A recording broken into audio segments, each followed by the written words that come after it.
गीतों के बोल बड़े अनमोल, सुनो इनकी कहानी, जानो इनका मोल। गीतों के बोल बड़े अनमोल, गागर में भरा है सागर, किया गीतों में अध्यात्म उजागर। गीतों के बोल बड़े अनमोल।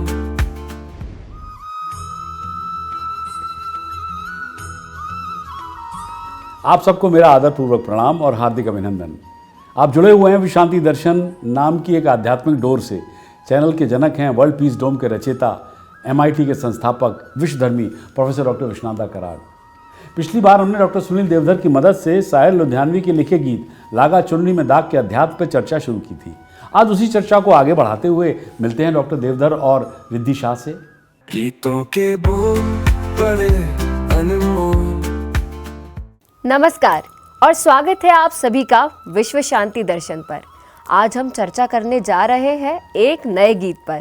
इस गीत की पंक्तियों में छिपे आध्यात्म पर बातचीत करने हमारे साथ एज यूजुअल मौजूद है डॉक्टर सुनील देवधर जी। सुनील जी एक सेलिब्रेटेड लेखक ही नहीं बल्कि एक कवि, गीतकार और अनुवादक भी है।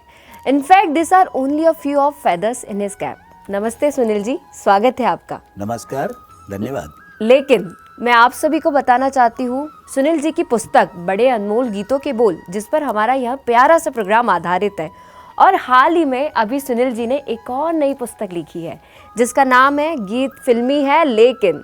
ये पुस्तक भी गीतों के पीछे छिपे आध्यात्म को ढूंढ रही है। तो बधाई हो सुनील जी, बहुत बहुत बधाई। बहुत बहुत धन्यवाद। तो चलिए आगे बढ़ते हैं अब अपने प्रोग्राम की तरफ। जी सुनील जी, हमारा आज का गीत है लागा चुनरी में दाग। ये गीत 1963 में रिलीज हुई मूवी दिल ही तो है से है और इसके गीतकार है साहिर लुधियानवी जी। तो सुनते हैं इस गीत की पंक्तियां।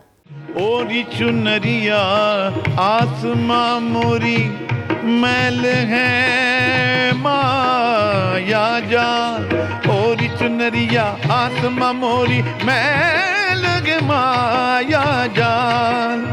ओ दुनिया मोरे बाबुल का घर, ये दुनिया ससुराल। हाँ जाके बाबुल से नजरे मिलाऊं, कैसे घर जाऊं, कैसे लागा चुनरी में दाग छुपाऊं, कैसे लागा चुनरी में दाग छुपाऊं, कैसे लागा चुनरी में दाग। सुनील जी, ये पंक्तियां कितनी खूबसूरत है। कोरी चुनरिया आत्मा मोरी, मैल है माया जाल। जी वो दुनिया बाबुल का घर, ये दुनिया ससुराल। जी इन पंक्तियों में जो आध्यात्म इतने सुंदर तरीके से पेश आया है, उसे थोड़ा और विस्तार में हमें समझाइए। चलिए ठीक है, अब इसको भी जरा दुनियावी नज़र से देख लेते हैं। बिल्कुल। आप ये बताइए कि ससुराल में कोई ज़्यादा दिन तो रहता नहीं। भौतिक दृष्टि से ही देख लीजिए कि अगर दामाद कभी जाते हैं अपनी ससुराल तो बहुत ज़्यादा दिन नहीं रहते, और अगर रहते भी हैं तो अच्छा नहीं माना जाता। बिल्कुल ठीक है ना। तो उसी तरह से ये दुनिया है। जब उसको कहा जा रहा है कि ये ससुराल है और ये तो तय है कि जो आया है उसे जाना है, इसलिए यहाँ कोई ज़्यादा दिन तो रहता नहीं। इसलिए जब ज़्यादा दिन यहाँ नहीं रहना है और जितने दिन के लिए हम आए हैं तो उसका सदुपयोग क्या करना है, वो है ईश्वर की आराधना, वो है ईश्वर की भक्ति। और इसीलिए ये कहा जाता है कि इस मायावी संसार में जब हम रहते हैं तो हम अपनी आत्मा से दूर और कटे रहते हैं, और ईश्वर की प्राप्ति का माध्यम और साधन क्या है कि एक गहरी खामोशी है। तो शायर ये कहता है कि एक गहरी खामोशी में जब उतर जाता हूँ मैं, एक गहरी खामोशी में जब उतर जाता हूँ मैं, रूह की आवाज़ सुनता हूँ, सिहर जाता हूँ मैं। वाह। तो वो रूह की आवाज़ जो आपने कहा वो यही है कि ओरी चुनरिया आत्मा मोरी, मैल है माया जाल। माया जाल। तो बार बार वही कहा जा रहा है कि ये संसार जो है, ये माया जाल जो है, यही मैल है, और इससे उबरने के लिए आपको अपनी रूह में उतरना ज़रूरी है, क्योंकि रूह कभी भी आपको किसी भी गलत काम करने का संकेत नहीं देती। बिल्कुल। वही रूह है जहाँ नेकी है, जहाँ अच्छाई है, जहाँ भलाई है, उसी का नाम आत्मा है। क्या बात है। जी। और ऐसा भी कहा जाता है कि जिंदगी एक किराए का घर है, हाँ, लेकिन आत्मा अमर है। आत्मा अमर है। सुनील जी, आगे बढ़ने से पहले मेरा एक और सवाल है, जी। जैसे आपने माया जाल की बात की है, इन पंक्तियों से समझ आता है कि हम सभी इस दुनिया के माया जाल में फंसे हुए हैं। हम सभी मटेरियलिस्टिक और वर्डली चीज़ों में उलझ गए हैं। लेकिन क्या यह बुरी बात है? और आफ्टर ऑल जन्म से ही हम इसी माया नगरी में तो रह रहे हैं। तो फिर ऐसे बताइए, आप इन पंक्तियों को थोड़ा और समझाइए। बिल्कुल सही कहा आपने। अब यहाँ जब ये प्रश्न है, छुपाऊं कैसे, घर जाऊं कैसे, नजर मिलाऊं नजर कैसे? मिलाऊं कैसे, तो उसका उत्तर भी तो है ना कि कैसे, जब आप ईश्वर की तरफ उन्मुख होते हो तब। और वो माया नगरी जो आप बार बार कह रही हैं, अगर भौतिक दृष्टि से देखें तो चलिए हम आपको ये कहते हैं, बम्बई को भी माया नगरी कहा जाता है। तो वो क्या ससुराल है? तो बम्बई जब माया नगरी है तो इसका मतलब है कि आप अनुभव से ये जान सकते हैं कि अगर आप एक बार बम्बई गए तो कैसी भी दिक्कतों में आदमी का बम्बई से निकल पाना ज़रा मुश्किल होता है, वो इतना उलझा रहता है। तो इसी तरह से आप जीवन से जोड़ दीजिए इसको कि एक बार आप मायावी संसार में आ गए और इसमें उलझ गए तो फिर आपका मुश्किल ये होता है कि आप ईश्वर की तरफ वापस रुख ले सकें। इसलिए चुनरिया ओढ़िए, और तब कौन सी चुनरिया? जो कबीर ने ओढ़ी, बिल्कुल, जहां उन्होंने एक एक सूत को कपड़े के लिए बुना है ना। कबीर तो जुलाहे थे ना। बिल्कुल। तो वही भाव ये है कि आपको एक एक बात ईश्वर की तरफ जाने के लिए किस तरह से जोड़ेगी, उस तरह से आपको जुड़ना होगा। और आपकी माया नगरी जो बम्बई वाली माया नगरी है, वही संसार भी है।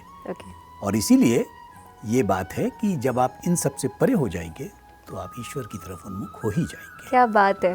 Thank you so much Sunil ji. जी, आपने हमें इस गीत के पीछे छिपे आध्यात्म को इतने प्यारे तरीके से बताया। और मेरा यह मानना है कि ये माया नगरी में हमें बाबुल ने ही तो भेजा है, तो अच्छे कर्म करे और खुश रहे, दूसरों की मदद करे, और न कर पाए तो उन्हें दुख ना दे। और सबसे important, be true to your self. फिर क्या, बाबुल से नजरें मिलाने से कोई डर नहीं रहेगा। फिर मिलेंगे अगले हफ्ते एक नए गीत के साथ। धन्यवाद। गीतों के बोल बड़े अनमोल। Welcome back. कैसा लगा आपको शायर के लिखे आज के गीत के अध्यात्म पर हुआ वार्तालाप? अपने कमेंट जरूर शेयर कीजिएगा। शायर के विषय में पिछली बार मैंने आपसे चर्चा शुरू की थी। अगर शायर के जीवन का लेखा जोखा तैयार किया जाए तो ऐसा लगेगा कि मानो उन्होंने शायरी के हर पहलू को आत्मसात कर लिया है। सच्चाई तो यह है कि बड़ी कठिन परिस्थितियों में उनकी परवरिश हुई थी। शायर के दोस्त और शायर कैफी आजमी ने लिखा है, एंड आई कोट हिम, शायर से मेरी पहली मुलाकात हैदराबाद स्टेशन पर हुई थी। बातचीत के बाद मुझे एहसास हुआ कि शायर की ज़िंदगी बहुत अलग नहीं थी। शायर अभी भी किशोरावस्था में ही थे जब उनके माता पिता का रिश्ता टूट गया। उनके ज़मींदार पिता को एक वारिस की ज़रूरत थी और शाहिर उनके इकलौते बेटे थे। शाहिर की माँ ने अपने पति को शाहिर को हिरासत में देने से इनकार कर दिया पिता की, तो उनका पिता का गुस्सा नफरत में बदल गया और तब उनकी शिक्षा का भार उनके माँ और मामू ने उठाया। कैफी ने आगे बताया, कैफी आजमी ने, कि शाहिर ने कभी शादी नहीं की और ये विवादास्पद है। विवाह के लिए संतुलन की आवश्यकता होती है। उनके जीवन में 3-4 ऐसी घटनाएं हैं जब शादी की बात चल रही थी, लेकिन हर बार वे शादी से बच निकले। शाहिर एक स्वप्नदर्शी और विवश रोमांटिक थे जो बिना कहीं पहुंचे कल्पना और यथार्थ के बीच झूलते रहते थे। उनके जीवन और प्रेम का अर्थ पहुंचने में नहीं बल्कि यात्रा करने में था। शाहिर जीवन के प्रति उतने ही भावुक थे जितने प्रेम के प्रति। उनकी कुछ प्रेमिकाएं भ्रामक थी तो कुछ वास्तविक, लेकिन दोनों ही रूप में वे गहन आकांक्षी चरित्र बने रहे। एक मासूम इंसान की तरह वे सुंदर प्राणियों पर मोहित हो जाते थे। एक भोले भाले रोमांटिक की तरह वे दूसरी तरफ से आने वाली एक छोटी सी प्रतिक्रिया से अभिभूत हो जाते थे और अपने दोस्तों के साथ खुशियां बांटने के लिए दौड़ पड़ते थे। शाहिर का पहला आकर्षण था प्रेम चौधरी नाम की एक सहपाठी के प्रति। दोनों लुधियाना के सरकारी कॉलेज में पढ़ते थे। स्वाभाविक रूप से ये कॉलेज के अंदर और बाहर दोनों जगह चर्चा का विषय बन गया। इसके तुरंत बाद शाहिर को पता चला कि प्रेम चौधरी टीबी की बीमारी से ग्रस्त है। वो बहुत चिंतित हो गए। अंत में इस बीमारी ने प्रेम चौधरी की जान ले ली। शाहिर पूरी तरह टूट गए। प्रेम के अंतिम संस्कार के बाद उन्होंने एक मार्मिक कविता लिखी, मरघट की सरजमी, जिसकी ये पंक्तियां हैं कि मेरे तसव्वुर कोहिन की आमीन है तू, मेरे तसव्वुर कोहिन की आमीन है तू, मरघट की सरजमी मुकद्दस जमी है तू। वक्त अपनी राह पर चलता रहा और शाहिर को अपनी किस्मत से समझौता करने में शायद मदद मिली हो। जिंदगी में एक बार फिर कदम रखते ही उनकी मुलाकात अब ईशर कौर से हुई। दोनों एक दूसरे को अपना आदर्श मानते थे। साहिर ईशर कौर से मिलने के लिए दिन रात बेचैन रहते थे। एक बार उनकी बेचैनी सारी हदें पार कर गई जब वो गर्ल्स कॉलेज हॉस्टल में ईशर से मिलने पहुंच गए, जहां प्रिंसिपल ने उन्हें पकड़ लिया और उन्हें कॉलेज से बाहर निकाल दिया। जैसा कि जाहिर था, ईशर उन्हें उतने तृप्ति के पल नहीं दे पाई जितनी उसने तकलीफ के पल दिए। क्योंकि प्यार कभी मरता नहीं, कभी खत्म नहीं होता। और किस्मत से देखिए, साहिर को ईशर के बम्बई होने का पता चल गया, जहां वो अपने पति और बच्चों के साथ रहती थी। साहिर भी उसके घर पहुंच गए और जल्दी वो अक्सर उसके घर आने जाने लगे। इससे ईशर के पति चिढ़ गए और एक दिन साहिर को अपनी कार में बैठाकर कहीं दूर ले गए, जहां उन्होंने साहिर को कड़ी चेतावनी दी और घर आने पर रोक लगा दी। कहा जाता है कि साहिर ने एक बार ईशर को उदास देखकर एक कविता लिखी थी। क्या थी वो कविता? रादर, तुम्हें उदास सा पाता हूं मैं, कई दिनों से न जाने कौन से सदमे से उठ रही हो तुम। साहिर के रोमांस का एक और किस्सा था जो काफ़ी विवादास्पद रहा। अमृता प्रीतम के साथ उनके तूफानी रिश्तों से जुड़ा था। अमृता एक कवि और लेखिका होने के साथ साथ कला और उर्दू शायरी की पारखी भी थी, जिसने उन्हें साहिर के करीब ला दिया। साहिर द्वारा प्रचारित किए जाने वाले अपने अन्य वास्तविक या काल्पनिक प्रेम संबंधों के विपरीत इस बार अमृता ने ही उनके साथ अपने रिश्ते का जिक्र अपनी आत्मकथा पुस्तक रसीदी टिकट में उजागर किया। साहिर और अमृता के बीच जिस तरह का अनोखा रिश्ता था, उसका स्वाभाविक अंत होना तय ही था। अमृता का इमरोज के साथ अपना जीवन था, लेकिन वो पूरी ईमानदारी से कहती थी कि साहिर उनका सपना थे, लेकिन इमरोज उनकी हकीकत। जब साहिर अमृता से अलग हुए तो उनके लिए कुछ सबसे मार्मिक पंक्तियां लिखी थी उन्होंने कि महफिल से उठ जाने वालों, तुम लोगों पर क्या इल्ज़ाम, तुम आबाद घरों के वासी, मैं आवारा और बदनाम, मेरे साथ है खाली जाम।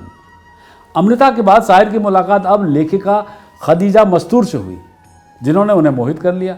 रिश्ता इस हद तक परिपक्व हो गया कि उनकी शादी भी हो सकती थी, लेकिन हो नहीं पाई।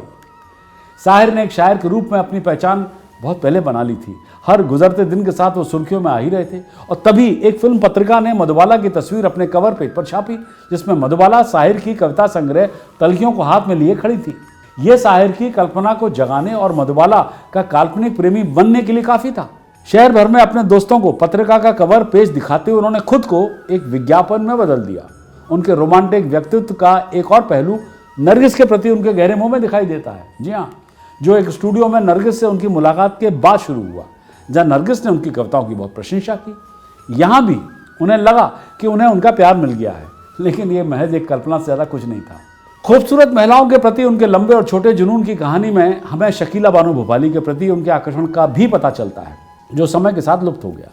साहिर की प्रेम और चाहत की कहानी का आखिरी किस्सा गायिका सुधा मल्होत्रा से जुड़ा है। ये एक दूसरे के प्रति सच्चे प्यार की कहानी थी, लेकिन एक बार फिर निराशा में समाप्त होने के लिए नियत थी। सुधा की सगाई हो गई और शादी की तारीख की घोषणा भी कर दी गई। ठीक उसी समय साहिर के कुछ दोस्तों ने एक शाम उनके सम्मान में एक कार्यक्रम रखा। दोस्तों की इस महफिल में सुधा को भी आमंत्रित किया गया। घनिष्ठ मित्रों ने साहिर की कविताएं गाई और सुनाई। साहिर ने भी अपनी सबसे प्रसिद्ध कविताओं में से एक खूबसूरत मोड़ उसको चुना। कविता का नाम था खूबसूरत मोड़। तारुफ रोग हो जाए तो उसका भूलना बेहतर, ताल्लुक बोझ बन जाए तो उसका तोड़ना अच्छा, वो अफसाना जिसे अंजाम तक लाना ना हो मुमकिन, उसे एक खूबसूरत मोड़ देकर छोड़ना अच्छा। चलो एक बार फिर से अजनबी बन जाए हम दोनों। चलो एक बार फिर से अजनबी बन जाए हम दोनों। चलो एक बार फिर से अजनबी बन जाए हम दोनों। साहिर द्वारा इस कविता के बाद श्रोतागण भाव विभोर हो गए, आंखें नम हो गईं और एक अंतहीन सन्नाटा छा गया। प्रेम और जीवन के अपने तमाम सपनों और आकांक्षाओं के साथ साहिर अपने जीवन काल में ही एक मिथक बन गए और आज तक बने हुए हैं। तो साहिर के इन प्रेम प्रसंगों के बाद मैं भी लेता हूँ आपसे विदा। कागजों की कश्तियों का कभी किनारा नहीं होता। यहाँ कागज की कश्ती किसे दर्शाती है? एक शख्स ऐसा रहा जो हर दौर में, जी हाँ हर दौर में वक्त का हमसफर रहा। वो शख्स है गुलजार। अगर हमारा जीवन कागज की कश्ती की तरह है, जहाँ न तो ईश्वर का स्मरण है, न ही कोई इस तरह का पूजा है, न हम किसी एक विश्वास के सहारे जी रहे हैं, तब ऐसे में हमारा जीवन कागज की कश्ती की तरह हो जाता है। सब्सक्राइब कीजिए, शेयर कीजिए और देखते रहिए गीतों के बोल बड़े अनमोल, सिर्फ विश्व शांति दर्शन चैनल पर। टिपुल बड़े अनमोल, सुनो इनकी कहानी जनम का मोल। हमारे साथ के चलते जैसे साया है, प्रीतम छुपा जीवन यही सच्चा काया है।